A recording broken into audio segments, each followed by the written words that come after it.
Whatever is on your mind. And we don't talk down to you. The establishment had their chance. Now we're here to represent you. Britain's watching. Come join us on GB News, the People's Channel. Britain's news channel.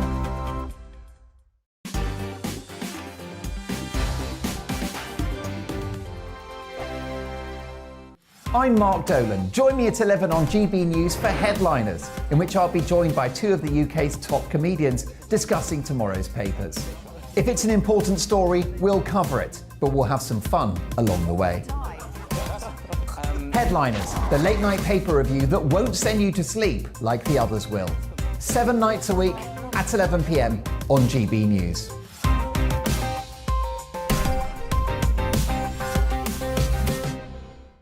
Monday to Thursday nights on GB News. At 6, it's Deebs & Co. 7 o'clock, Farage.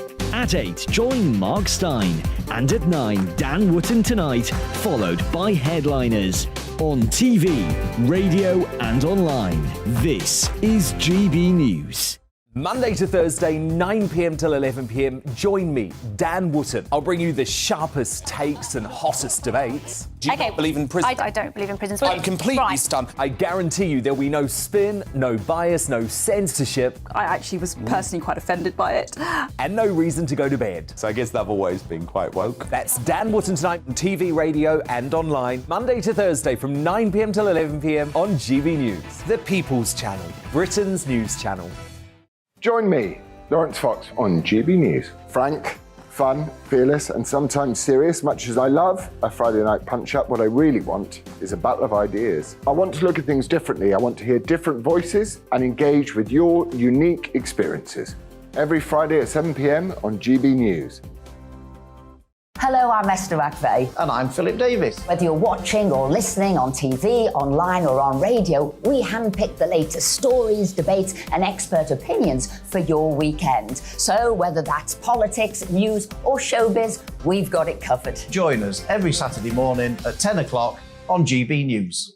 Join me every Sunday at 6 p.m. for Gloria Meets. In exclusive interviews, I'll be finding out who our politicians really are and what they really think. It's something that you would never want anyone to suffer. I didn't know what channels there were. I didn't think I'd be believed. I must have weighed about 7 stone and I'm 5'8". My instincts was to sort of cover this up. I mean, clearly that was a mistake. Join me every Sunday at 6 p.m. on GB News, the People's Channel, Britain's news channel. Hello there, it's Eamon Holmes here from Breakfast on GB News. We're not just on your television and your screens, you know. We're on DAB plus digital radio, so you can listen to your favourite shows on the move. If you've not yet listened to GB News Radio, it's very simple. We're on your radio player and tune-in apps, on your smart speaker, phone or tablet, or online at gbnews.uk. Take us with you wherever you go. GB News Radio. You never have to miss a moment of the People's Channel.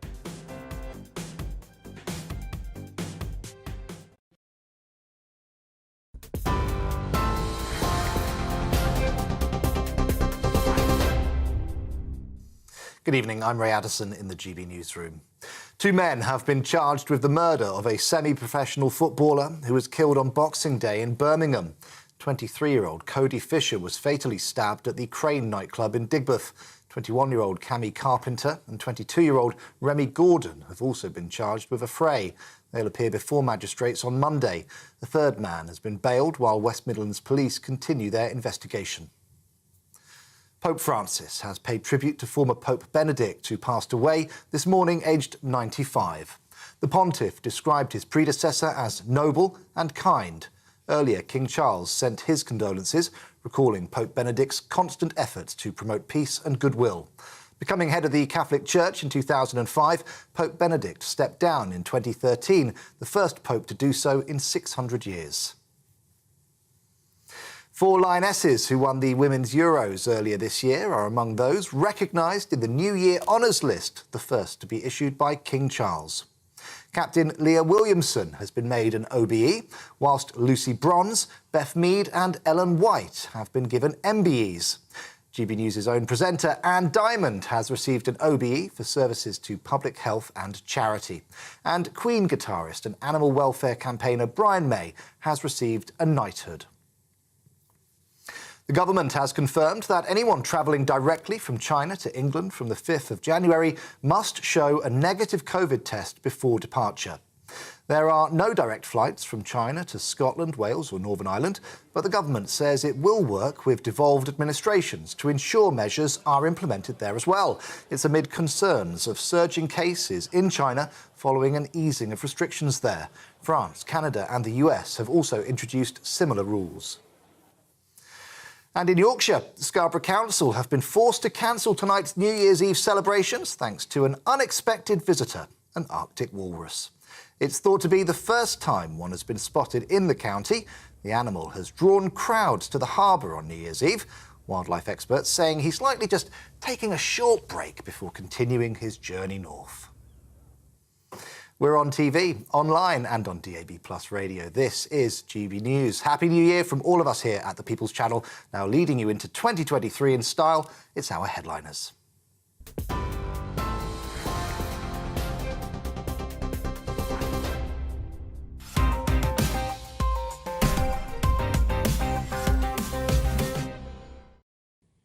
Hello, I'm Andrew Doyle and welcome to Headliners, where we'll be taking you through the New Year's Day newspapers. And helping me tonight, I've got the two Headliners icons, Lewis Schaefer Plus and the big dog himself, Nick Dixon. Lewis, you've really made an effort there. With you should always wear that. That should be the thing you always wear. I don't need to, because I exude tuxedo. You do. You embody the very notion of tuxedo. And I always play these in the movies. So every movie that I'm in, I'm wearing you are actually. You get typecast. Yeah. The thing is, he didn't tell any of us he was doing it. Now he just looks like he's lost on the way to a party. It does a bit, yeah. Well, maybe we did just get him in at the last minute. That's true. Yeah. Anyway, we're going to have a look first at tomorrow's front pages before getting deep into the stories. The Mail on Sunday is going with exposed, the stealth tax on fuel bills. Sunday Telegraph has nuclear plants face shut down over tax on windfalls. The Sunday Mirror has a coronation invite for race row royal aid. All is forgiven, apparently. The Sunday Times, wavering voters could scupper Starmer victory. Really? That seems unlikely. Anyway, Sunday Express now has good times are coming. That's Rishi Sunak's New Year message of hope. Goodness me. And the Daily Star on Sunday, it's the 1st of January. They're telling us, forget about dry January, go for wet January instead to save the pubs. And those were your front pages.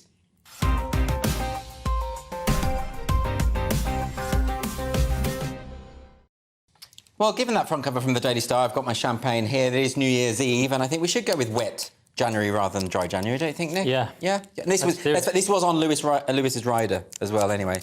Actually, the truth is I'm in carnivore January, or carnivory. It's actually the month of January is just eating meat. I know is that the thing? Well, they got the vegan January thing. Veganuary, yes. Veganuary. And you're carnanuary. And we're like, as a protest, we're saying eat meat in January. Yeah, but isn't that that's your diet all the time? It you're is like my Jordan diet. Peterson, I only eat beef and salt. Yeah, but just for... And you know what? The guy looks amazing.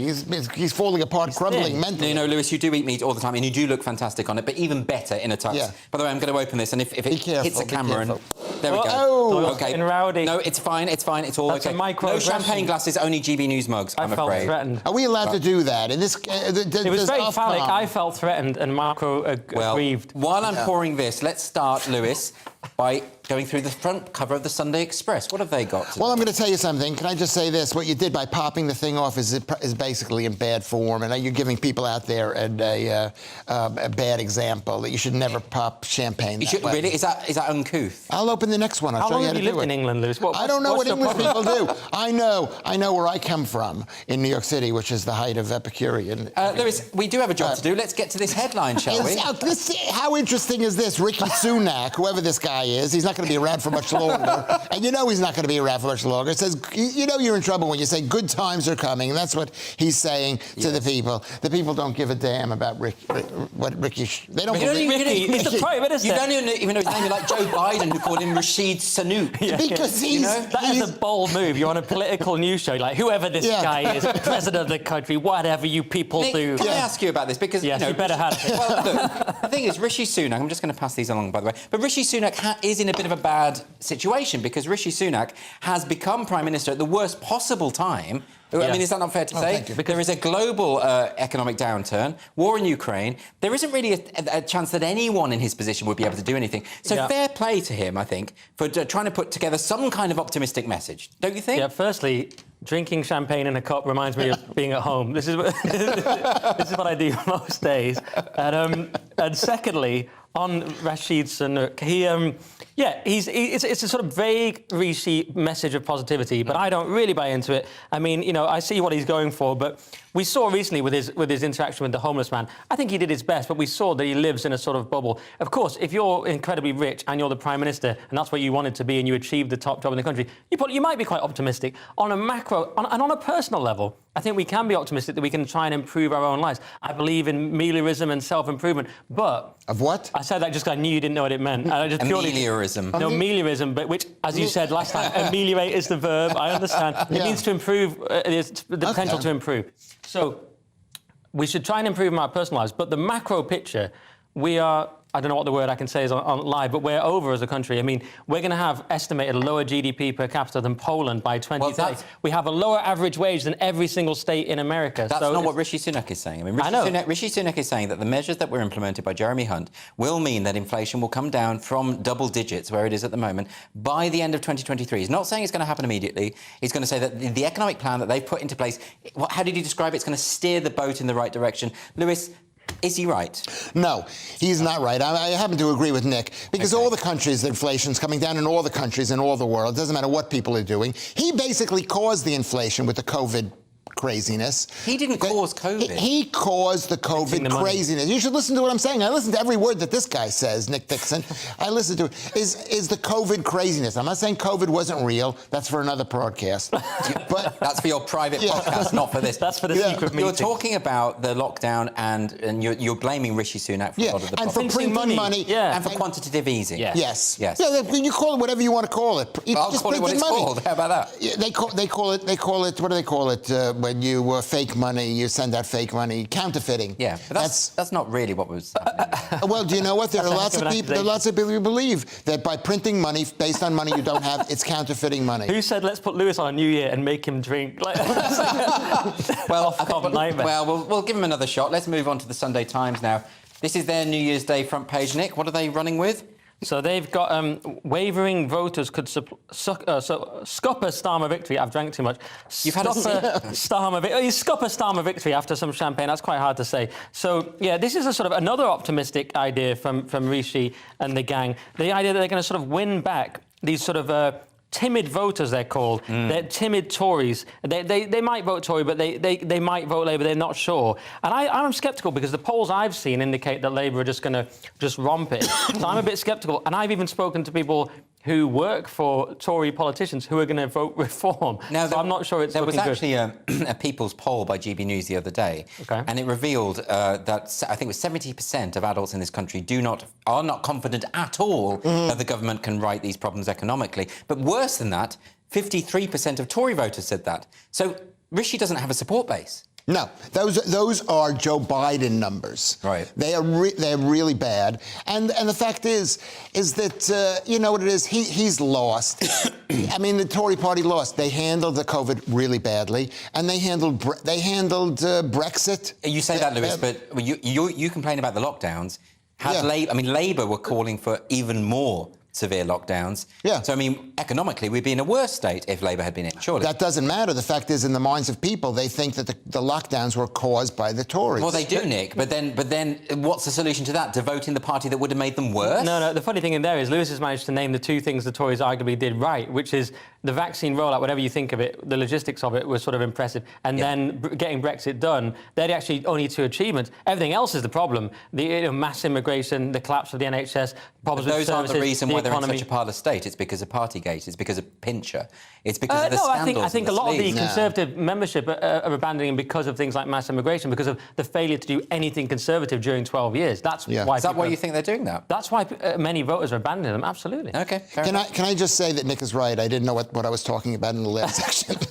You should just preface the whole show with that statement. I think the audience knows that. I think they've got the gist, Lewis, to be honest. We're going to move on. That's how I get out of saying, you know... We're giving homeless people work at New Year. We are, which is very, very, very benevolent of us. Anyway, we're going to go through to the front page of the Telegraph, Lewis. What have we got there? Well, this is nuclear plants face shutdown over tax windfalls. Right. And it's just interesting. It's like, you know, it's like the government says we're gonna charge the power companies money for all the money that they made, this windfall tax, whatever this is. Yes. And they come back and they say, no, you can take our money from us, but we won't fix the nuclear power plants, of which there are 5 in this country, and they're all owned by one company, EDF. Is this a good idea, Nick?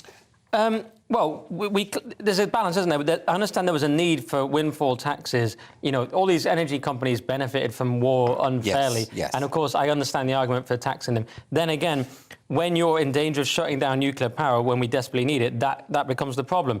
And I must say, it's been an entertaining show so far, but I worry about anyone that's at home on New Year's Eve watching us talk about windfall taxes and nuclear. So I'm worried about doing too much on this story. But anyway, that's the basics. Well, I mean, it's just, you know, we're still here to cover the papers, and we are, you know, and we shouldn't criticise people for watching the show. Absolutely. Rather than partying on. No, I think they're great. I prefer being here than going out all night. So do I, actually. Can I say it's very hot here, that I apologise for saying I didn't know what I was talking about. But I did know what I was talking about. But when it comes to the fact is that, yes, Starmer wanted to shut down everything. The Tories should have given up and let Starmer cut Lewis, down that was the last story. I know. I don't care. But what are you going to do about the nuclear power stations, Lewis? The nuclear power stations this is what happens when you let one company control everything, when you're totally oblivious to the needs of the people. OK, well, that's quite an interesting point of view. Well done, Lewis. No, well expressed, Lewis, well expressed. We're going to finish with the Daily Star, finish this section at least, with the Daily Star front page, Nick, and... Finish our careers. And what are they... Well, they're going with this wet January idea, aren't they? Yes, it's the thirst of January, thirst with a TH. A bit like first, Andrew, but it's a play on words. Oh, I see what they did. I didn't understand. Yeah. Thank you for explaining. It's all right. I'm happy to help. And we love this. We love the Daily Star for this reason. They're very, very funny. And what they've done is they've actually got a little token. You remember those old tokens you used to cut out of the Weetabix and stuff like that? They've got a little token that says, Wet January. I, the undersigned, pledge to join the Wet January campaign and do my bit for Britain's struggling pubs by giving Dry January a swerve. I will pop down to the boozer on a regular basis this month, even if it's just for some grub and a soft drink, though the odd cheeky pint might not be a bad idea. So they're trying to help Britain's hospitality, because we're going to cover it later, but there's all these people who are saying we're not going to drink, we're going to stay home. This is a new trend to just stay home and not go out. Well, and Sarah's saying, no, get out there and get drunk. Nick, helping the economy, that is very laudable. Yes. But is it not irresponsible for a national newspaper to tell people to drink? And then actually giving up alcohol for the month of January is a really good thing to do for your health. Well, why just give it up for 1 month? And I'll tell you something, this is really bad. We have a huge crisis in Britain. People are unbelievably unhealthy. The levels of gout, which people are not discussing nowadays. They're not discussing gout. They're not discussing gout. Because gout is what happens when you drink, especially beer. I thought it was port that gave you gout. No, port does, because it's high in sugar. Port is high in sugar. Yes, port has both of those. There are 3 things that cause alcohol, purines, which are like dead cells that break down, and sugar. Yes, but fructose. OK, so you don't agree with the Daily Star's approach to this, that actually we should be encouraging people not to drink, but not just for 1 month. You think that's silly? You think it should be year-long? I think we should... No, because then no one would have sex in this country if people stopped. I actually quit drinking for years until I had to work with Lewis. Yeah. And I mean, those 2 things seem related. I started again. He will drive anyone to dipsomania. It is absolutely true. Anyway, that is it for the front pages. Coming up in the second part of the show, a novel use for the SAS, the New Year's honours list, and a man from Cumbria achieves something worthwhile. And it's not Nick Dixon. See you in 2 minutes.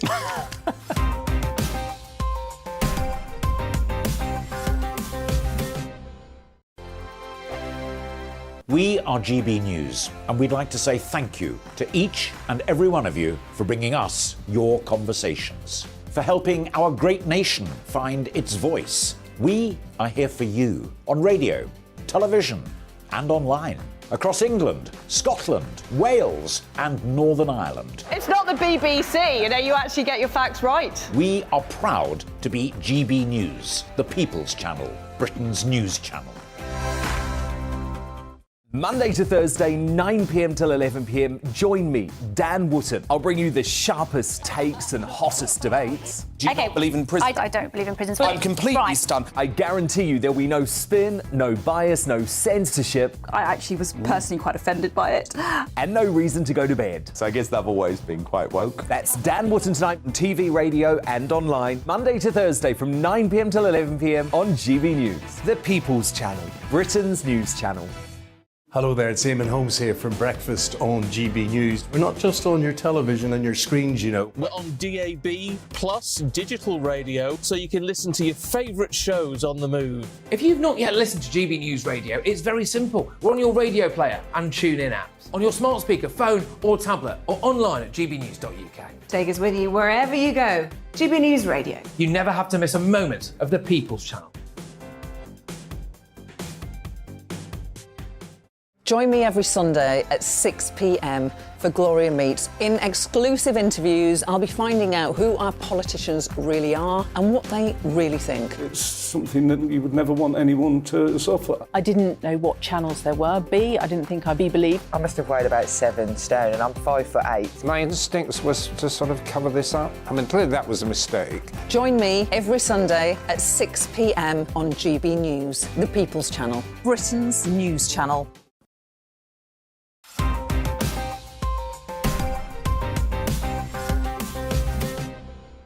One of the greatest. Welcome back to Headliners, your first look through the papers on New Year's Day. We're going to start with the Sunday Mirror, one of the greatest of all times. Nick, what's this? Yes, this is Cristiano Ronaldo, Andrew. This is your expert topic. Is he a footballer? He's a footballer, yes. He's a very, very good footballer. And Ronaldo has completed a $170 million a year transfer after his United exit. So he famously got in this, he did this big interview with a channel that can't be named, and he left Man United.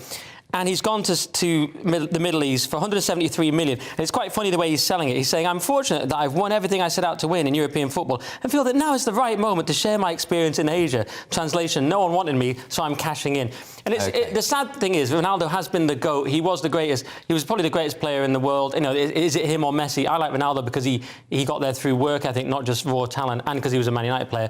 But he suddenly found he got too old and teams didn't want him because he couldn't play the high pressing style. So he thought he'd get all these offers. He didn't get them. Basically, he suddenly got too old. A bit like Lewis. He suddenly got too old and now he has to... his only option is to... Well, it'd be great if you had this option, is to go to Saudi Arabia for $173 million. Maybe Lewis will get that option. That's, first of all, that is totally ridiculous because he's paid $173 million to go to Saudi Arabia. He's not going there because of the footballing traditions of Saudi Arabia. No, it might be something to do with the money. Yes. So there are plenty of other people around the world who would have paid him a reasonable amount of money. They would have said, wow, he's still wanted. Even $50 million, maybe Liverpool would have paid him. So he's not over the hill. Maybe he is over the hill. Yeah, he's 37, so it's very impressive. Even in football terms, isn't 37 an octogenarian? It's very old, especially if you're not a goalkeeper. And he's a striker. What's incredible, though, is he scored. He was United's top goal scorer. Then suddenly in the next season, they didn't want him. He fell out with the manager, and it happened very suddenly. I think he could have probably played another season, but he wanted to play at the top level and be in Europe, but he just couldn't get the offers, so he's just gone for the money instead. And imagine having to give up at 37, though. That was when I was just getting started. But would you feel good if you got $173 million out of it? Yes, actually, I would. That would be some kind of compensation.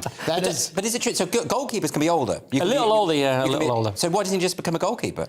It's not... Look, problem solved. Yeah, I'm setting out fires tonight. You've solved it. We don't know if he's over the hill because you've got Tom Brady in America who's 45 years old and he's a quarterback there. He's doing amazing. There's a lot of stopping and starting in your game, though, isn't there? Yes, you've got time to rest as a quarterback. It's like offensive foul, number 37, all this weird stuff, and they sit down for like 20 minutes. And also, don't they spend a lot of time just hugging each other in a scrum? Well, they are good looking. Yeah. And they wear a lot of equipment as well. Yeah, no, it's not a proper game. It's a bastardisation of rugby, really. Yeah. Anyway, we're going to move on to The Observer, and this seems like a reasonable use for the SAS. Lewis, what's this? Yeah, well, here's the thing. This is one of those, I hate to say it because I don't want to be critical of the show. I'm happy you're having me on, but this is like a non-story. This is one of those non-story stories. It says... that's the most critical thing you could have said about the show, but there we go. Yeah. Just go for it, Lewis. No, some of them are important, but this thing is not. It's who dares bins in The Observer. That's fine. Councils in England use ex-SAS soldiers to carry fly tippers. Okay. I've got a fly here. Now, what is this? Who wrote this story? Basically, The Observer. The Observer didn't write this story. This is based on a press release that's the Sub Rosa Group, who's a secure, whatever it is, and they say, we will go to councils and we'll watch where they're fly tipping and we'll make notes. I agree with you, it's a bit of a non-story, but our job is to go through the paper, so really it's not our responsibility, it's the Observer who have messed up. No, this is where you're wrong, Andrew. Oh, yeah? It is our job to say the Observer is piss poor for just printing this guy's press release. Do apologise for that language, by the way. I know it's New Year's Eve and Lewis has had a sip of champagne. What? Is that wrong? Don't say it again. Yes, it's wrong. We don't say that on this channel. Oh, okay. It's a swear word, Lewis. I didn't... That is... You keep trying to say it again. I'm not going to say it. I'm not going to say it. You're not going to... I didn't even think it was a swear, so I apologise. Yeah, this is a He's American. It's it is a cultural difference. difference. Yeah, it's a pleasantry where he's from. So I want to apologise to Luke... He's from New York. That's like Luke, saying hello. Olio on court, Okay. who wanted me to do a shout-out for him. OK, there we go, Lewis. What does that mean? I don't know what that means, but Nick, any thoughts on this non-story? Well, I'm very happy to be here for Lewis's last ever appearance on live TV, firstly. And it's very hot in the studio, so that is part of it, if I look sweaty. This story is about the absurd failure of us, of the government and councils to deal with this problem of fly tipping. And so people are making huge amounts of money by mislabelling their rubbish as more environmentally friendly than it is. And they weirdly can make loads of money doing this. And bizarrely, we brought in the SAS now to deal... I mean, I look forward to the new series of SAS Who Dares Wins fly tipping edition. It's absolutely absurd. But it's kind of what we see in this country now. We have the military helping out on the border. We have, they're going to end up driving ambulances soon. We've got them helping with fly tipping. Basically, this is the last stage before we could collapse completely, as everything becomes the military. You send in the military to do every job, and then it just completely collapses. They did a good job with the passports, Yeah, they did. But how weird is it that we have to bring in the SAS for fly tipping? This is not what they signed up for. That's when not what they they're wanted for. The absolute elite, the best of the best in the world. Like, what's your first assignment? You'll be monitoring fly tipping in Ipswich. I mean, well, it brings them down to earth, doesn't it? You know what? It's based on you're making a joke about the whole thing. The fact is, well, I have the to. It's a light-hearted wanted to get involved. This story didn't say what councils were involved, where it was happening. It was just. So are you telling me off for making a joke on a comedy news show? When we're all professional Lewis, you're being comedians? very militant about this, trying to make this very, very serious. You're the one who's worn these tux. I know. Maybe it's changed my attitude. Maybe it has become way too serious, Lewis. On to the Sunday Telegraph. This is a story I know that Nick will be furious about. Why will I be furious? Well, yeah, because the Lionesses... You're right, Andrew, I'm furious, actually. The Lionesses miss out on New Year's honours because they didn't win the World Cup. And obviously, every female footballer should be knighted, and it should be illegal to not watch it. That's my position. I thought they did win the World Cup. No, they won the Euros. Is that not the same thing? No, it's not, Andrew. Okay. And that's the problem. That's why they're saying we've got to leave a little bit of incentive for them. They're like, we can't just knight everyone for winning some minor But cup. I thought teams always got, the gongs whenever... No. That rugby team that they gave gongs to the whole team. Yes, but what happened is, in 2005 and 2003, they did do that. But then they realised, we're giving out too many. So in 2017, the Women's Cricket World Cup, and in 2019, the Men's Cricket World Cup, very important, didn't get that because they said, OK, we're giving these out willy-nilly. Wait a minute, cricket has a World Cup too? Yes. I thought the World Cup was football. They all have World Cups. Well, why don't they call it something different? Do you not remember the rugby one? It's the world in union. Oh, they call it the world in union? No, that was just a song. Oh, that was a song? They all have World Cups, Andrew, but the football... So what's World in Motion? That was the 1990 World Cup song for the England football team by New Order in Italia 90 in the football. You see, I'm getting very confused about the terminology. OK, they all have World Cups, Andrew, but no one traditionally cared about the other ones because football's the best game. Well, that's should what people happened. be rewarded anyway? I mean, they're getting paid millions of pounds to play the game. So. Squad captain Leah Williamson's got an OBE, and Lucy Bronze, Beth Mead and Ellen White have got MBEs, but the others get nothing. And Chloe Kelly will be seething, quite rightly, because she got the winning goal. So I understand that, and I shout out to Chloe for that. I would be furious. It's like if Lewis got something and I didn't, I'd be furious. But I do understand this thing of limiting it because you can't just give them out for everything. So, they're not doing that for men either. So that's the argument again. And the fact is, nobody knows who these people are. And the fact is, you didn't know who Rishi Sunak was, to be fair. You know what? He's okay. You're right, because he's less irrelevant than a woman on a women's football team. To be fair to Lewis, I mean, I was in New York recently, and people did not know who Rishi Sunak was. I was on a podcast, and they did not know who Rishi Sunak was. Did they know who you were? Well, but they'd invited me onto the podcast, so they had some inkling. You're famous. I'm more famous than Rishi Sunak. Internationally than Rishi Sunak. To be fair to Lewis, I mean, what you're saying is really no one's interested in women's football, but you are wrong about that. I mean, women's football has just exploded in popularity. Yeah, like going from 10 to 20 people in this. That's absolutely outrageous. That is my favourite game. And the fact is, the American women's football team, which is one of the best in the world historically, they played 15-year-old Texan boys from high school. 15-year-old Texan boys who whooped them. Not the American football, though. the American football team. The American soccer team. Women's soccer team. Yeah, Okay, yeah. so not women in... You know what it is? I'm just helping out. This is why I'm staying out of this, because I can't win. If I call it soccer, you I just say, clarified. oh, you mean football. You If said I call it American football. You said American football team, and that's a tricky sentence. We have to restore some clarity on this New Year's Eve, and I think the language is important. Now, Nick, you're a fan of women's football, though. Back me up on this. Huge. Women's football is becoming as important as the men. Well, it's better. No, he said better. I won't Is it even more watch the important men's by what game criteria? Well, it's for the same reason that I prefer to watch women's Wimbledon than men's Wimbledon, because the matches are more interesting, the rallies are longer, and it's, you know... I will not watch straight men do anything anymore. I mean, you people have had the upper hand for far too long. I'm sick of us. I don't want to see any more straight men on TV. I don't. In fact, I don't want to see you two on TV ever again. Unless they're really good looking. Yeah. Well, that's the only reason you're here, Luke. Anyway, we're going to move on now. This is an incredibly important New Year's Honours List news now. This is from the Sunday Mirror. Well, this is sort of the same thing as, you know, the guy, it's King Charles to hand New Year honour to royal aide who called Meghan Markle a bully. So this guy, John Knauf, had been made a lieutenant. Jason Knauf. Yeah. Who cares about this guy? No, you're right. You should care enough just for journalistic integrity to get the name. Has been made a lieutenant in the Royal Order of you know, this is the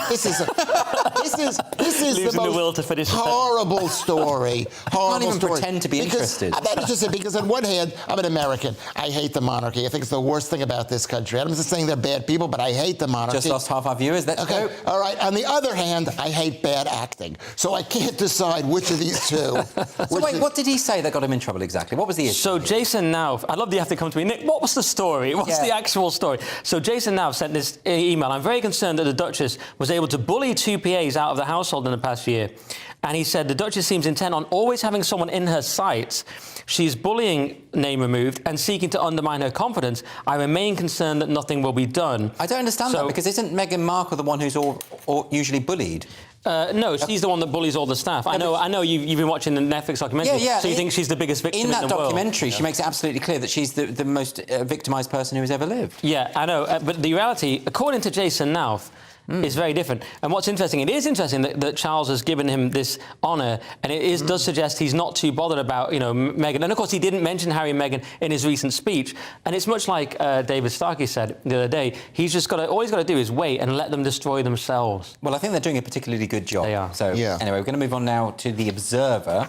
And this one is about one of your people, Nick. Thank you very much. This is about a Cumbrian, and God bless Cumbria, and God bless Gary McKee, because the headline is Cumbrian man completes mission of running marathon every day in 2022. And this is Gary McKee, and he's 53 from Cleator Moor. And what he's done is run a marathon every day, which is incredible. He's had a lot of time. It's 9,563 miles. He's gone through 22 pairs of trainers. That is incredible, but does he not have a job? I'm going to tell you.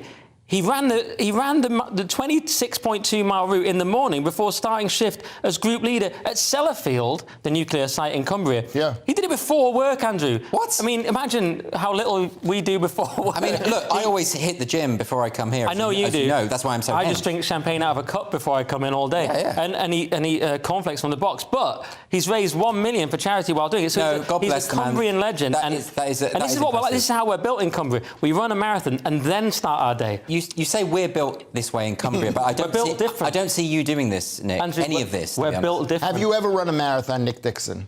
Well, I lift heavy. Because Louis Schaefer has run two New York City marathons. Yeah, but aren't the New York marathons like about 10 foot? No, they're not. They're normal American-sized marathons. They're not 26 miles. I don't believe anything you're saying. And I'm going to that was true. I've run two marathons. How many miles? Half marathon. 20. And I'm going to tell you something. They're fantastic, and I recommend them for everyone. They give you a lot of time to think running a marathon. Really? That's the last thing you need, Lewis. The joke. I'm doing the joke. Oh, sorry. Start it again. Is that marathons, they give you a lot of time to think, Andrew. And I was constantly thinking, when can I stop? Can I stop? This is horrible. The joke was worth it. And that's enough of this part. In the next section, we've got a massive walrus, huge retirement pots, and big cheating. See you in 2 minutes.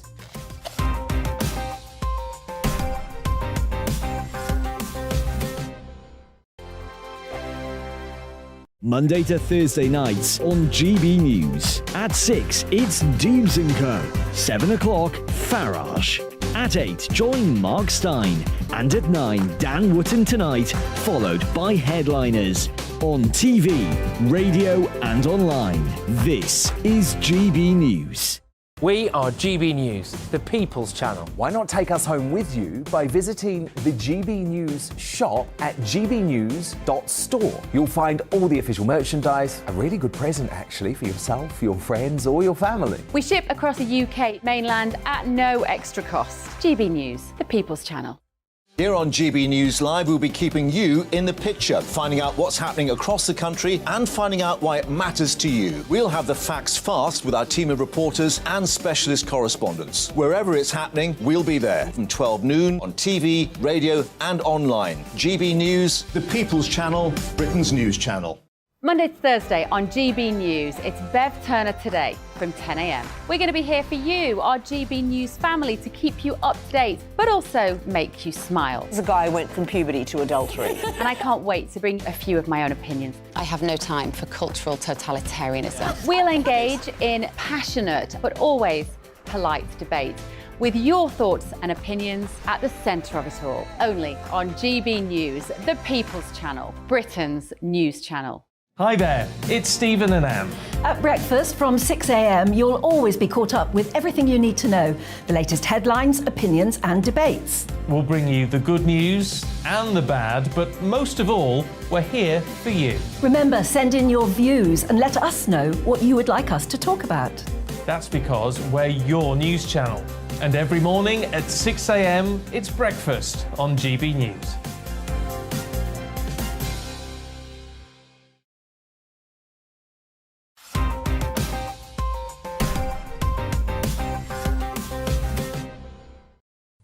Welcome back to the last headliners of 2022. Very exciting. We're going to jump back into it with this story about a massive lazy walrus, Lewis. Yeah, this is an amazing story because I saw the video. But before we start the video, I just wanted to say thank you for a year. I brought you a present. I brought you a present. A Christmas present? Yeah. You're a few days late, Lewis. No, whatever, it's for the new year. It's for putting me in. Do I have to open it now on camera? Of course you got to open it I thought now. it was going to be a good prop, but it's wrapped. So what if it's actually something embarrassing? It could be. It's not something embarrassing. It's something that's going to get me in trouble. It's something that I'm letting the people know out there what's important in this world. What have you given me? This is, I don't even know what this is. Can you explain this to us? It's a uric acid blood glucose tester. It's the test. Of course it is. For potential gout, which is the topic of the day. Uric. Second mention of gout tonight. That's so weird. You are utterly demented. That thing costs £45. That's a good item there. So what? I'm testing for what? Gout awareness. Gout. It's Gout Awareness Week. You're testing for high uric acid, which causes all sorts of diseases. Nobody knows about it. They think it's just a pain in your toe. It's not that. Okay, well, thank you. Let's move on to the story. The story is... I thought it'd be much funnier than that, really. I don't know what it is. Lewis, tell us the story. We still have a job to do. The story is an Arctic walrus. It's flippin' eck, they say. Eck. A walrus draws crowds to Scarborough on New Year's Eve, and it's an Arctic walrus was taking a break in the North Yorkshire side of Scarborough, and it was causing a scene because it was on the beach there, and it was resting, and while it was resting, it was doing things that they didn't show on the BBC, and I don't think they can show on this channel either. Well, it's an animal, you know, so it's going to do... Have you seen the video of what you've seen the video of what they've... Someone showed me the video against my will. But look, it's an animal. But the thing is, it is a beautiful beast. But the thing about having, you know, it's quite bold for an animal just to lie there in a metropolis. Yeah. Before we go on, Andrew, I just want to give you this. I've got a blood pressure monitor. No, I got nothing. I got nothing. I feel bad. Quite recover from the gout testing I didn't kit. bring anything. I should have brought a gout tester. No. Yeah, this is amazing. It's New Year, Andrew, and it is a sign of good luck for a walrus to wash up at Scarborough. Traditionally, that is. But is that their folklore? Yes. He's called Thor, and if you've seen certain videos, you understand why he's called Thor.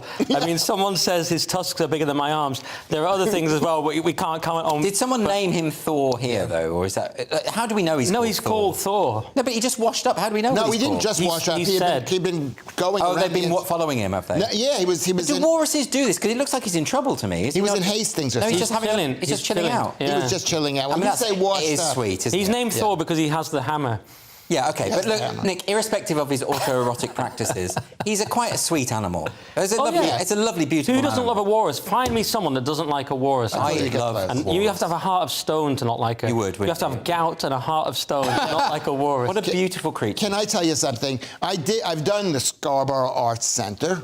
Okay, I've done it, and they accused me. I did a show there, and they accused me of doing the same thing on stage as the walrus. Okay, well, since we're not going to be clarifying those activities, we're going to move on to the Sunday Telegraph. No, Lewis, no, I'm going to put my foot down, even though it's New Year's Eve. I'm not giving you any leeway tonight. We're going to go to the Sunday Telegraph and some hopeful news for us to look forward to, Nick. Yeah. What, this retirement story? You think it's hopeful?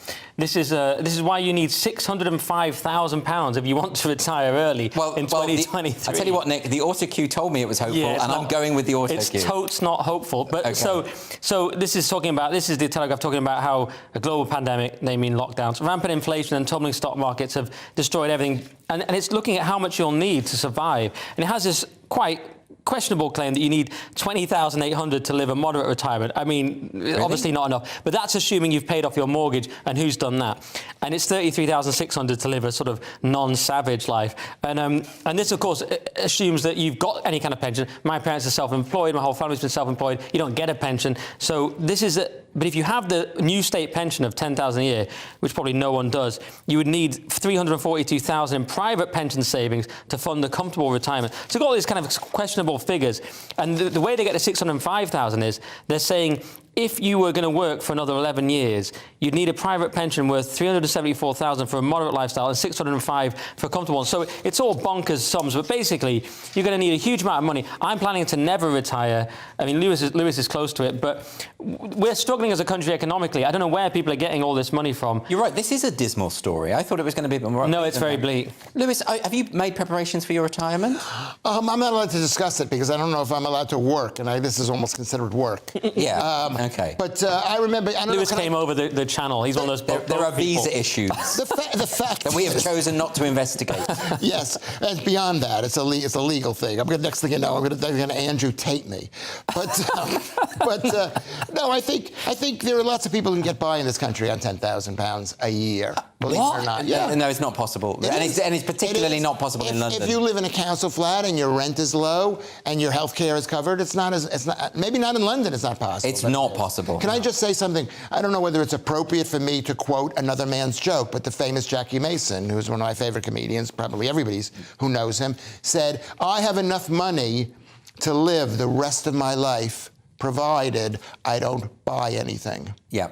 I thought you were going to say, if I died tomorrow. That's another one. That's another one. That's another. I can't improve on Jackie Mason's I'm quoting joke. what he actually said. Well, it's not a very pleasant story, so we're going to move on to something else on the Sunday Times. And who better to talk about women without feelings than Lewis Schaefer? Yeah, so you made the joke. This is the Sunday Times. A woman who feels no pain is the key to a new breed of drugs. So this is... Yeah, you're going to have to explain that. You're going to have to walk us through it. There's actually a genetic mutation, which is very rare, but not totally rare, where someone has no feelings, no pain receptors, which means they can't feel anything, basically, which is why horrible things can happen to them. It's called being a comedian. Yeah. and there's a genetic mutation, also, she has another genetic mutation that means she can feel no pain, anxiety, or stress. Oh. So there's no pain, and no anxiety and stress. So emotionally, she's dead, and physically, she's dead, and she happens, ironically, to be from Scotland. She's living the dream.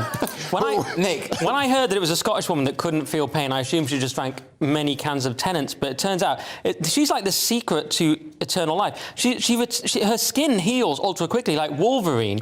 She didn't realise she was different until 66. She's like Bruce Willis in Unbreakable. She's like, oh, I seem to be... She only realised later she broke her arm when she was younger, and all she noticed was her body changing, but it didn't hurt her. So she's like the secret to sort of eternal life. She's like a lobster. And really weirdly, can be immortal, right? Really weirdly, her saliva dissolved denture glue in 90 minutes, and she could eat really strong chilies with just a pleasant glow. So she's like a superhuman. So what are they going to do? They're going to use the technology derived from this woman to make us all immortal. Well, I'm becoming worried that she'll be kidnapped by Magneto or the CIA for to study her in more detail, because she's absolutely incredible. We really shouldn't have even spoken about it. We've put her at risk, haven't we? Anyway, we're going to move on now to The Independent. We've got a list of things to look forward to in 2023, apparently. But Nick, Is one of them a massive asteroid? Well, I was hoping one of them was the Independent closing down, but it's actually, they've gone with nuclear fusion, AI and ChatGPT and diverting asteroids. I mean, most people are just worried about diverting their gas bill, but the Independent's trying to find some succor in the idea that we're going to divert asteroids and have nuclear fusion. So it's a sort of attempt at a feel-good story. Is it? That's their attempt at feel-good? It is, but basically what they're saying is the economy is in chaos, but we've got a chatbot. That's basically what I got from You know this. what? I'm so sick of the Independent. Can't it? Oh, yeah, they're awful. It's such a rag. It's just a stupid blog. And they were horrible about Why the do we even unvaccinated. cover it? I think we should stop covering it. No, because we have to keep our newspapers there for someone like Elon Musk to take over. Okay. And to change. And to come in and to sort it out. Yeah. And to they do disrupt run it. some stupid stories, though, don't they? Yeah, well, I mean, they were so cruel to the unvaccinated. They said that, we must punish the unvaccinated. Yeah. They shouldn't be allowed to work and so on. Hysterical But nonsense. have you used the chat GPT? Have No. you tried No, that? I haven't. Can it write jokes? It is amazing. I actually typed in, how long will Louis Schaefer be allowed on GB News? Yes? And what did they say? The machine broke the whole thing. Okay, well, I'm glad about you didn't hear the 15 answer. minutes. Because the answer will hurt. No. I was making a joke. Well, there's many a true word. thought you were. Spoken in jest. Anyway, now we're going to move on now to the Sunday Mirror. This one illustrates some of the downsides of progress. Lewis, what's this about? Well, this is another AI chat thing, because the thing is amazing. It says teachers desperate for help over AI chat box, writing entire essays for cheating students. That's what students are doing. I mean, this is outrageous. But you know what? If you tried it, which you haven't tried the thing is absolutely amazing. What, so better essays than the pupils would Oh, produce? that's the problem. That's why it can never be done. I had a friend of mine, and he told a joke, Dan Adamant. He told a joke about him showing his friend a Rolex watch. And he said to his friend, he said, does this watch look real? And his friend says, no. He says, what makes it not look real? It's the guy with the AC/DC T-shirt wearing the Rolex watch. Okay. Oh, my God. It was a good joke. It was good. It was That's good. my friend Dan Adamant. The delivery was the delivery was below par. Okay, so Nick, this idea of the students basically using AI to create essays, I've had some experience of this as a teacher where pupils would cut and paste from the web. It was sort of plagiarism. It's not quite the same thing as what we're seeing here, is it? No, well, firstly, I mean, they're discriminating against robots, which is a concern of mine, because I've long been an advocate of the robot community. But secondly, Andrew, surely harnessing AI is a better skill for your future than knowing what a stalactite is from memory. So you could argue that actually the ingenuity the kids showed actually will set them up better for the future. Well, on that note, we've got to draw this part of the show to a close. Quite coherent. The new year edges ever closer. Very exciting. But before we tip over into 2023, we've got the virtues of multi-generational family holidays, the best of British positive thinking, and these two panellists will be regaling us with their most inspirational quotes of the year. See you in a few minutes.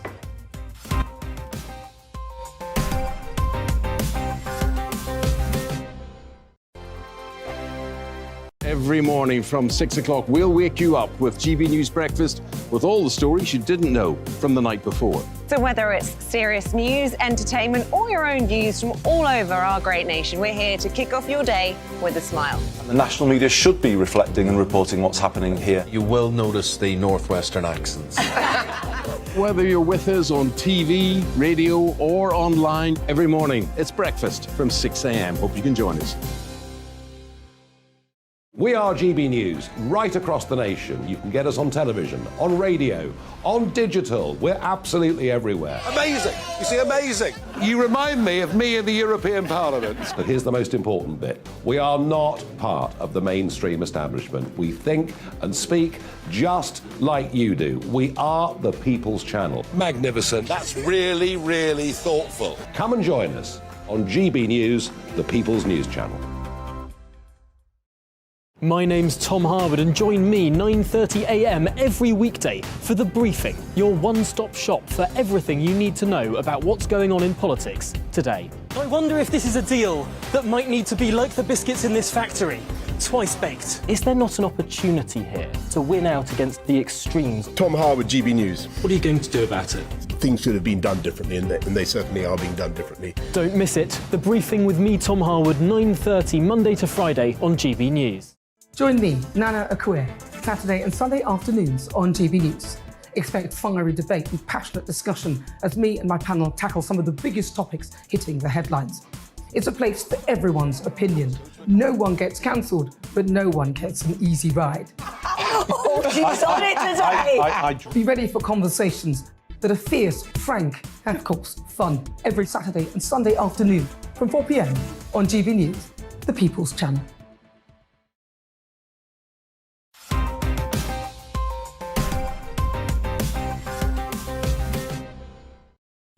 Welcome back to Headliners on this New Year's Eve. Let's get right back into it with this one from The Times. This feels like it's about our target demographic tonight, Nick. Absolutely. New Year revellers partying at home, and I hope they're partying to Headliners right now. Yeah, and this is about how sales of lower non-alcoholic drinks, in other words, pointless drinks, are up by a third, and people are staying at home more. The online searches for banners and bunting are up 40%, Andrew. It's so much better, Nick. But, you know, you go out to a pub, you spend about 50 quid to get in the pub, all the drinks are overpriced. Oh, yeah. Stay at home. I've never gone out on New Year, and now I'm working New Year because they... Much better. We're having a good time, They said they'd pay me more. But look, there's transport strikes people are worried about. People are worried about weather, and obviously post-lockdown, people have become more insular as well. They don't want to go out. And, yeah, I understand it because they can watch Headliners, and that's the best thing to do. Best thing, isn't it, Lewis? I mean, I used to have a thing where I used to go and play board games with friends every New Year's Eve. Now they think I'm a far-right Nazi kind of person, so we don't do that anymore. So you've lost friends. But you know what I mean? Your friend. So now I'm stuck with you, and that's absolutely That's fine. how the Nazis started as well, board games. It was board games. Well, we did used to play Risk, to be fair. So, Lewis, what do you think of this story? I think it's just an indication of so many things that have driven people out of the pub. Lockdown drove people out of the pubs. There's strikes. You can't get to the thing. Nobody has any money. And the fact is that maybe I shouldn't be on TV telling people not to drink because of raised uric acid levels, which cause hyperuricemia. Not on New Year's Eve, no. Or gas. No, your audience aren't going to be give it a rest, receptive to that. We're trying to have a party here. You're like, what about uric acid levels? Like, who invited Lewis? You can't dress like that and advise people about their medical health. It doesn't really work. But you know what? Yeah, what I say is this. Uric acid levels, you can either drink or you can either eat sugar. But you can't do both. No, you can do both tonight. No. Do both just for one night only. Yeah, it's one night only. It's all about moderation. Anyway, we're going to try and build on the positive holiday season vibes with this one, Lewis. Well, I mean, this is another one of those stories. Why holidays with the whole family are always a disaster? Oh, for goodness sake. Oh, for goodness. Who knew? This is the Telegraph, right? Telegraph saying this. Who knew that these things were bad? I mean, and so basically, it isn't the Telegraph. And they wrote an entire story based on research done by Hotels.com, which is getting people to just go out, and it's basically a promotion for Hotels.com. Yeah, but it's saying that families are a disaster in that. But there is a truth to this, isn't there? Because at Christmas time particularly, you have to go back to the families that you're not normally with. Yeah. And you have to spend time with those people who still think of you as a child. Yes. Let's be honest about that. You've brought your child tonight to the studio. People don't know that your son is sitting in the green room. Yeah. And, you know, so, I mean... very nice young man, very well adjusted. Surprising he's related to Lewis. He's very different from Well, he did have an absentee father. Well, that's why. So it's you not being there that has turned him into the young man that he is today. You know what? I don't want to give the mother any credit, but she did a very nice job with my two children. So, but do you think it's the case? I mean, it is said that Christmas time people get very depressed and they're roused at the Christmas lunch table. Are particularly prevalent. Nick, I mean, you go back to your family. I don't want to make it personal, but you can, because this is about the problem of family holidays. My family don't invite me on holiday. For years, they've not invited me. And it works fine for me as well. I mean, they probably realise I probably wouldn't go, and that's fine. And also, I was banned from Christmas last year because of arguments with my brother about Trump. Then I was reinstated, and I did go. But did you avoid political arguments? We did avoid it, because this article's all about the problems of, you know, you meet up with your family and you fall into the old sort of paradigms and the old resentments and so on. And I find this an interesting sentence. I find myself caught between two polar opposites, the silent generation and Gen Alpha. I didn't even know what Gen Alpha was. That's the one even below. Oh, no, Gen Alpha is the very, is the embryo. Yeah. I'm worried about them. Are born... It's a little baby. It's the little ones that are born... Because Gen Z is the one that we think of as the youngest people. But I think Gen Alpha... Now, are they becoming teenagers now? Is that right? They're 2010 to the mid-2020s. Oh, it's so terrifying. So, yeah, it's all very worrying. But you know what? I mean, first of all, I find this a very interesting story because people don't even have families anymore. No one's getting married. No one's having children. The society wants us to not have families anymore. So this is a story about families. Oh, so you're saying this is a story to put us off having families? In a way, like everything that I say, I've always pointed that out. These are one of those things where they don't want us to have kids. It's the death of love story. Some people shouldn't have kids. Yeah. I don't mean to... when I say that, but you know, you've had enough. Well, sometimes I've gone on holidays with my kids, and they just get on your nerves, and you just want to put them to bed, give them some sleeping medication so that they pass out, and then go off to the tapas bar. You do realise your son is in the green room watching this show right now? He ruined my life. OK, let's move on to the next story. I'm not going to clean up that mess after this show. We're going to try and provide our viewers with some inspiration for the new year with this one from The Sun. Lewis, what's this one about? OK, is this The Sun? Oh, yeah. They're inspirational quotes. OK. Which are some of the most boring quotes I've ever seen about Really? inspirational quotes. Yeah, what are they? It says, Albert Einstein says, life is like a bicycle. To keep your balance, you just keep moving. How is this an article? It's an article because it's in The Sun. It's for a lowbrow reader. I never read it. It's for the... Does it have a headline? What's the story? It says New Year's quotes, inspirational message, and wishes to get you ready for 2020. That's not a news story, is it? No, but come on. There's of these news stories. Are we having news? It's Christmas time. Why are we having a show right now? Why are you working on New Year's Eve? There are some great quotes. T.S. Eliot, for last year's words belong to last year's language, and next year's words await another voice. This is a great... That's a great quote. Great quote. How is that a great quote? And here's a great one, Lewis. You'll like this one. This is my favourite one. An optimist, this is William E. Vaughan. An optimist stays up until midnight to see the new year in. A pessimist stays up to make sure the old year leaves. And I like that one because I guess I'm on the pessimist side. What about Anne Frank? How can they quote Anne Frank? Yeah, this one was weird, wasn't it? What a wonderful thought it is that some of the best days of our lives haven't happened yet. I know. The fact is they're never going to happen for her. She's dead. That's the problem with that, yeah. This is a bit of a joke. That was the problem with that one. They included Benjamin Franklin twice. It was so good. A bit of a typo. They said, Benjamin Franklin, be always at war with your vices, at peace with your neighbours, and let each year find a better man. Not Lewis, but some other man. I'm going to have to think about that. I don't think Lewis is the better man. And then our producer included some from Genghis Khan to balance it out. He tried to get these by me. One arrow alone can be easily broken, but many arrows are indestructible. Genghis Khan. As long as you have love in your heart, you'll never be alone. Charles Manson. There are loads of these. An action committed in anger is an action doomed to failure. That was Khan again.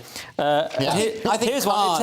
It takes less courage to criticise the decisions of others than to stand by your own. Do you know who that was? Go on. Attila the Hun. I like that you called him Khan as though that was his surname. Khan, yeah, he's famous. That was his title, not his surname. Thanks to Martin for those. But you know, he was very inspirational. Very inspirational. Yeah. Ideas are more powerful than guns. We would not let our enemies have guns. Why should we let them have ideas? And who's that? Stalin. Oh, OK. Well, let's keep the positive vibes going with this story from the Sunday Telegraph. Nick, what's this? I don't know. Is this the British workers one? Well, let's just go with it. Let's do that. Yeah, it must be. It must be in a sense. So why so many British workers have started to hate their jobs? Positive story to end on. And how to fix it. No, we've got another one after this, don't we? Oh, good. We've got to flip them one. So this is a story about how 9% of UK employees are sort of... Only 9% are engaged with their jobs, like me and Lewis. We love our jobs. And Lewis, it's his last day, so he's very happy. But we're all engaged. Well, it's not really his last day. But he's fired after only tonight, 9% are engaged with their jobs. Now, older people have higher levels of disengagement. So you think, well, that's odd. I thought it'd be the young. But the young aren't even in work because economic inactivity is on a massive increase between 18 and 24. So everyone hates their jobs. And I think it makes sense because the economy's failing, the country's in decline, there's a lack of meaning in general. Those are just my sort of points. And they talk about something, lastly, they talk about something quite interesting called the Hawthorne effect, which is where when we're being observed, like Lewis is staring at me now, or when there are novel circumstances, productivity temporarily increases. And this happened during the work-from-home necessity during the lockdown. But then productivity declined again, declined again due to the Hawthorne effect. I think you misread that. I think Nick correct. He misread that. What the Hawthorne effect was is any change, is Taylorism, this guy Taylor, I think that was his name back in the day. It was Hawthorne. No, that was Hawthorne was the place that the factory was in. It's Taylor who went in there. And he felt that when they turned on the lights, that people work wherever improved, productivity improved. Yes. Because they were observed. I said that. No, not observed. It's like any change. They could go in there and... I said that. I said observed or experiencing novel circumstances. It's literally in the article. He didn't. You've been listening to that. You did not say that. We're right at the end of the show of the last headliners of the year. I don't want you to have a fist fight. If you have a fist fight on the show now, it's going to ruin the whole show for the whole year, OK? Yeah. So just let's calm it down a little bit and move on. Lewis accused me of not saying what I just said. Well... We can watch it back afterwards, Nick, and you will be vindicated. It will be fine. It'll be fine. Okay. But listen, we do have to point... We've got one more story to go. One more story now. And this one, let's have a look. This one is actually from... This is the most useful story of the evening. And I believe Nick has got the details. Well, yes. How to say Happy New Year in Spanish That's a story, is it? Allegedly, which is Feliz Año Nuevo, of course. And it just gives all the different ones in different languages. The Germans say Guten Rutsch, which is good slide, because they're German, aren't they? And it's just all the different ways to say Happy New Year, should you need to. But So we've saved the best till last. I mean, that's a rigorous journalistic news story right there. It was shocking, but I thought we'd fill the time with, like, our New Year's resolutions or something. Well, OK, well, on that note, do you have any New Year's resolutions? No, but I thought you'd fill it. Oh. Yeah, I've got loads. One is I think I'm going to learn boxing, because I've got so many haters, and I have to work with comedians, so I think it'll be useful. Yeah, but the haters you've got are online, Nick. Yeah, I know, so I have to go to the house first. You just need to be boxing in the meta world. Yes, maybe I'll learn sniping instead, but then I was going to try and be less angry and full of... be less angry, but don't do boxing. Learn the ancient art of poisoning, because that's the way to deal with your enemies, as Lucretia Borgia knew all too well. Lewis, what are yours? I'm going to look for another job, basically. Yeah. I mean, I think that's going to happen. But, what are yours, Andrew? I don't know. I was thinking about taking up origami. I thought, the ancient Japanese art of paper folding. I thought that might be that's not the real answer, is it? Why is that not the real answer? That might be my passion, for all you know. I've always wanted to do it. Why shouldn't I do it? That's kind of rude. No, I could say it's an inscrutable Doyle answer. We want to know the real Doyle. Yes, but I reveal nothing about myself. You know nothing about me, Nick Dixon. That's the way I want to keep it, frankly. I've just gotten a message from my son, and that he says, I've gotten all the information I need for my mother. There we are. I won't be coming again. There we are. We have ruined Lewis Schaefer's family and life and career. And this is the last headliners of the year. Happy New Year to everyone, and we'll see you in 2023. Farewell. Have a good night.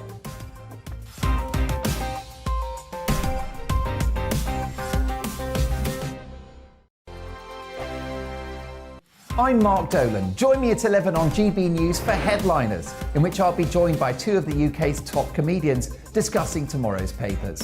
If it's an important story, we'll cover it, but we'll have some fun along the way. Headliners, the late-night paper review that won't send you to sleep like the others will. 7 nights a week at 11 p.m. on GB News.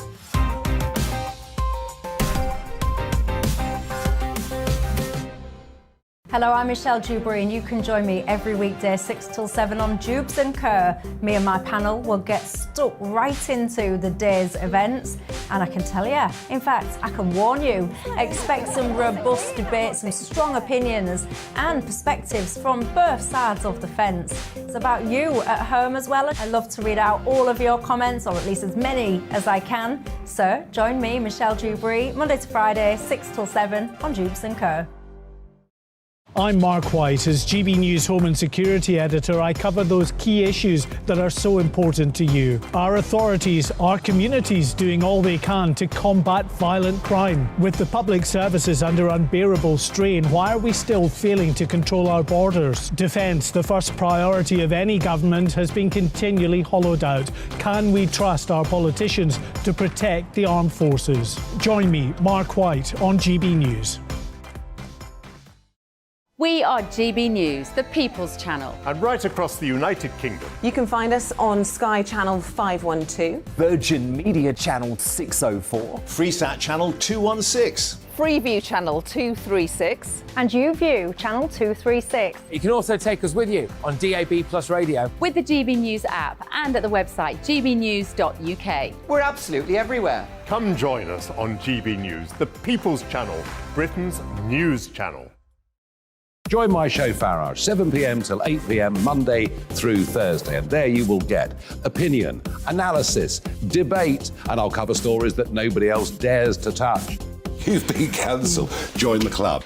Oh my goodness me! And then for the last 15 minutes, talking pints. We're over a drink. We have a civilised conversation with someone. We very often disagree, but we do it in a grown-up way. Come and join me on Farage. Monday to Thursday on GB News, it's Bev Turner Today from 10 a.m. There's never been a more interesting but also critical time in British politics, and I can't wait to bring you the biggest stories of the day with the best factual accuracy and also a few of my own opinions thrown in. We'll engage in passionate but always polite debate with your thoughts and opinions at the centre of it all. Monday to Thursday, 10 till 12 on TV, on radio and online.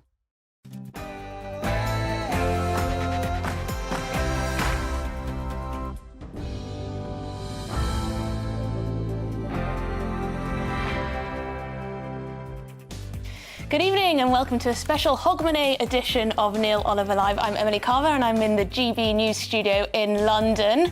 But more than 400 miles away in Stirling is the great man himself, Neil. Hi, Neil. Neil will be with us until 8 o'clock. And if you're still stuck for a New Year's resolution, he's on hand to provide a little bit of inspiration.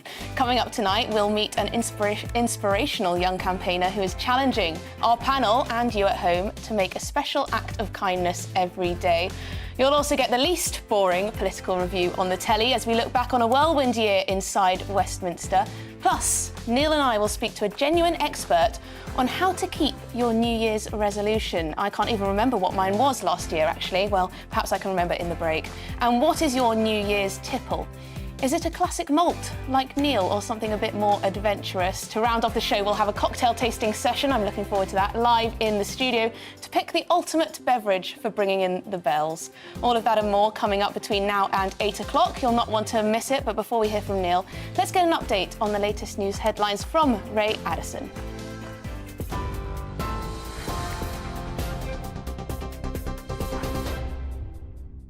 Thanks, Emily. Here's the latest from the GB newsroom. Pope Francis has spoken publicly for the first time since the death of former Pope Benedict, who passed away this morning, aged 95. The pontiff said his predecessor was a noble, kind man who was a gift to the Church. King Charles has sent his condolences to Pope Francis, recalling Pope Benedict's constant efforts to promote peace and goodwill. Pope Benedict became head of the Catholic Church in 2005. When he stepped down due to ill health in 2013, he became the first pope to do so in 600 years. Former Archbishop of Canterbury, the Most Reverend Dr. Rowan Williams, spoke to us about Pope Benedict's visit to the United Kingdom. The first time that a pope had officially visited